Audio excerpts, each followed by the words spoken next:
اعوذ باللہ من الشیطان الرجیم، بسم اللہ الرحمن الرحیم۔ الحمد للہ رب العالمین والصلاة والسلام علی سید المرسلین وخاتم النبیین، اما بعد۔ صحیح بخاری، باب فضائل القرآن، حدیث نمبر 5008، اردو ترجمہ۔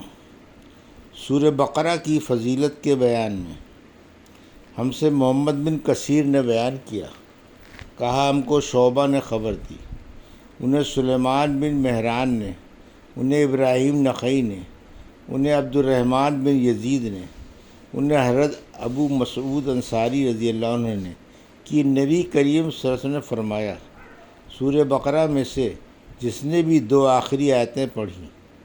دوسری سند، حدیث نمبر 5009۔ اور ہم سے ابو نعیم نے بیان کیا کہ ہم سے سفیان بن عینیہ نے بیان کیا، ان سے منصور بن معتمر نے، ان سے ابراہیم نخعی نے، ان سے عبد الرحمن بن یزید نے، اور ان سے حضرت ابو مسعود رضی اللہ عنہ نے بیان کیا کہ رسول کریم صلی اللہ علیہ وسلم نے فرمایا، جس نے سورہ بقرہ کی 2 آخری آیتیں رات میں پڑھ لیں وہ اسے ہر آفت سے بچانے کے لیے کافی ہو جائیں گی۔ حدیث نمبر 5010، اردو ترجمہ۔ اور عثمان بن حشیم نے کہا کہ ہم سے عوف بن ابی جمیلہ نے بیان کیا، ان سے محمد بن سیرین نے، اور ان سے حضرت ابو ہریرہ رضی اللہ عنہ نے بیان کیا کہ رسول کریم صلی اللہ علیہ وسلم نے مجھے صدقہ فطر کی حفاظت پر مقرر فرمایا، پھر ایک شخص آیا اور دونوں ہاتھوں سے کھجوریں سمیٹنے لگا، میں نے اسے پکڑ لیا اور کہا کہ میں تجھے رسول کریم صلی اللہ علیہ وسلم کی خدمت میں پیش کروں گا۔ پھر انہوں نے یہ پورا واقعہ بیان کیا۔ مفصل حدیث اس سے پہلے کتاب الوکالت میں گزر چکی ہے۔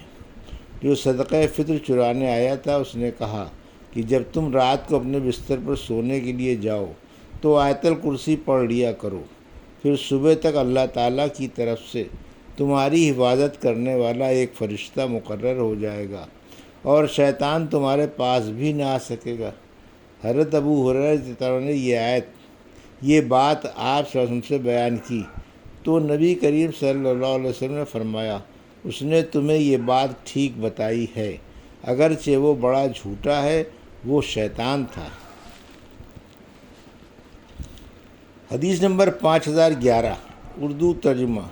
سورہ کہف کی فضیلت کے بیان میں ہم سے عمرو بن خالد نے بیان کیا، ہم سے ظہیر نے بیان کیا، کہا ہم سے ابو اسحاق نے بیان کیا، اور ان سے حضرت برا بن عازب رضی اللہ عنہ نے کہ ایک صحابی اسید بن حضیر سورہ کہف پڑھ رہے تھے، ان کے ایک طرف ایک گھوڑا اور 2 رسیوں سے بندھا ہوا تھا۔ اس وقت ایک ابر اوپر سے آیا اور نزدیک سے نزدیک تر ہونے لگا، ان کا گھوڑا اس کی وجہ سے بدکنے لگا۔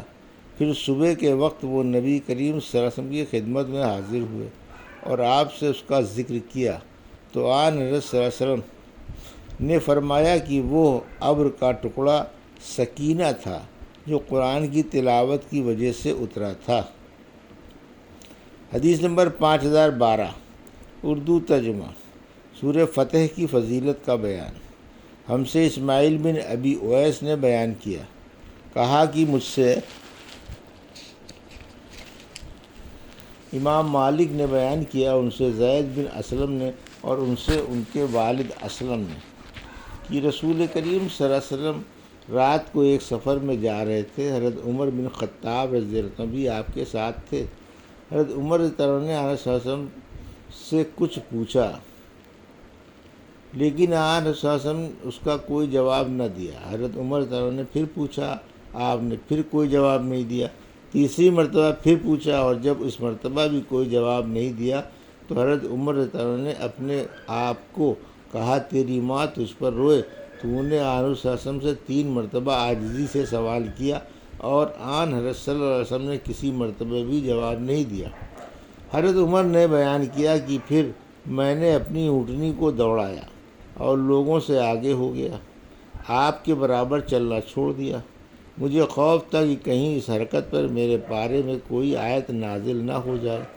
ابھی تھوڑا ہی وقت گزرا تھا کہ میں نے ایک پکارنے والے کو سنا جو پکار رہا تھا۔ حضرت عمر نے بیان کیا کہ میں نے سوچا مجھے تو خوف تھا ہی کہ میرے بارے میں کچھ وحی نازل ہوگی۔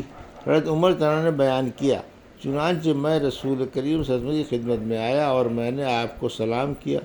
سلام کے جواب کے بعد آن رسول نے فرمایا کہ اے عمر، آج رات مجھ پر ایسی صورت نازل ہوئی ہے جو مجھے ان سب چیزوں سے زیادہ پسند ہے جن پر سورج نکلتا ہے۔ پھر آپ نے سورہ انا فتحنا لک فتحا مبینہ کی تلاوت فرمائی۔ حدیث نمبر 5013 اردو ترجمہ۔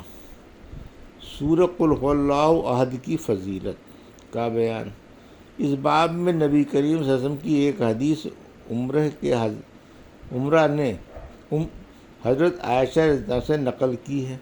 ہم سے عبداللہ بن یوسف تنیسی نے بیان کیا، کہا ہم کو امام مالک نے خبر دی، انہیں عبد الرحمن بن عبداللہ بن عبد الرحمن بن ابی سعصع نے، انہیں ان کے والد عبداللہ نے، اور انہیں حضرت ابو سعید خدری رضی اللہ عنہ نے، ایک صحابی خود ابو سعید خدری نے ایک دوسرے صحابی قتادہ بن نعمان رضی اللہ عنہ سے اپنے ماجائے بھائی کو دیکھا کہ وہ رات کو سورہ قل هو اللہ احد بار بار پڑھ رہے ہیں۔ صبح ہوئی تو وہ صحابی ابو سعید رضی اللہ عنہ رسول اللہ صلی اللہ علیہ وسلم کی خدمت میں حاضر ہوئے اور آن صلی اللہ علیہ وسلم سے اس کا ذکر کیا۔ گویا انہوں نے سمجھا کہ اس میں کوئی بڑا ثواب نہ ہوگا۔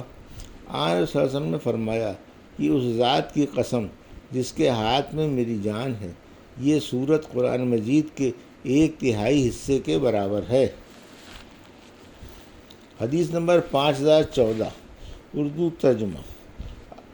اور ابو معمر عبداللہ بن عمر منقری نے اتنا زیادہ کیا کہ ہم سے اسماعیل بن جعفر نے بیان کیا، ان سے امام مالک بن انس نے، ان سے عبد الرحمن بن عبداللہ بن عبد الرحمن بن ابی سعصع نے، ان سے ان کے والد نے، اور ان سے حضرت ابو سعید خدری رضی اللہ عنہ نے کی، مجھے میرے بھائی حضرت قتادہ بن نعمان رضی اللہ عنہ نے خبر دی کہ ایک صحابی نبی کریم صلی اللہ علیہ وسلم کے زمانے میں سحری کے وقت سے کھڑے قل هو اللہ احد پڑھتے رہے، ان کے سوا اور کچھ نہیں پڑھتے تھے۔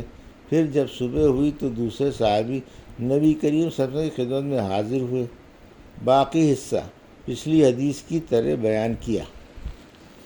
حدیث نمبر 5015 اردو ترجمہ۔ ہم سے عمر بن حفص بن غیاث نے بیان کیا، کہا مجھ سے میرے والد نے بیان کیا، کہا ہم سے اعمش نے بیان کیا، کہا ہم سے ابراہیم نخعی اور ضحاک مشرقی نے بیان کیا، اور ان سے حضرت ابو سعید خدری رضی اللہ عنہ نے کی، نبی کریم صلی اللہ علیہ وسلم نے اپنے صحابہ سے فرمایا، کیا تم میں سے کسی کے لیے یہ ممکن نہیں کہ قرآن کا 1/3 حصہ ایک رات میں پڑھا کرے؟ صحابہ رضی اللہ عنہ کو یہ عمل بڑا مشکل معلوم ہوا اور انہوں نے عرض کیا، یا رسول اللہ، ہم میں سے کون اس کی طاقت رکھتا ہے؟ آن رسول اللہ صلی اللہ علیہ وسلم نے اس پر فرمایا کہ قل هو اللہ احد قرآن مجید کا 1/3 حصہ ہے۔ محمد بن یوسف فربری نے بیان کیا کہ میں نے حضرت ابو عبداللہ امام بخاری کے کاتب ابو جعفر محمد بن ابی حاتم سے سنا، وہ کہتے تھے کہ امام بخاری نے کہا، ابراہیم نخعی کی روایت حضرت ابو سعید خدری رضی اللہ عنہ سے منقطع ہے، ابراہیم نے ابو سعید سے نہیں سنا، لیکن ضحاک مشرقی کی روایت ابو سعید سے متصل ہے۔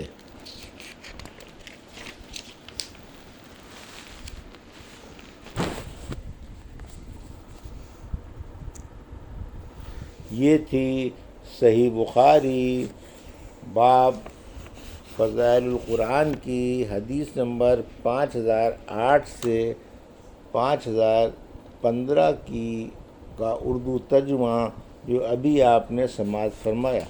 اللہ سے دعا ہے کہ اللہ ہمیں ان حدیثوں کی صحیح سمجھ عطا فرما اور ان پر عمل کرنے کی توفیق عطا فرما، آمین یا رب العالمین۔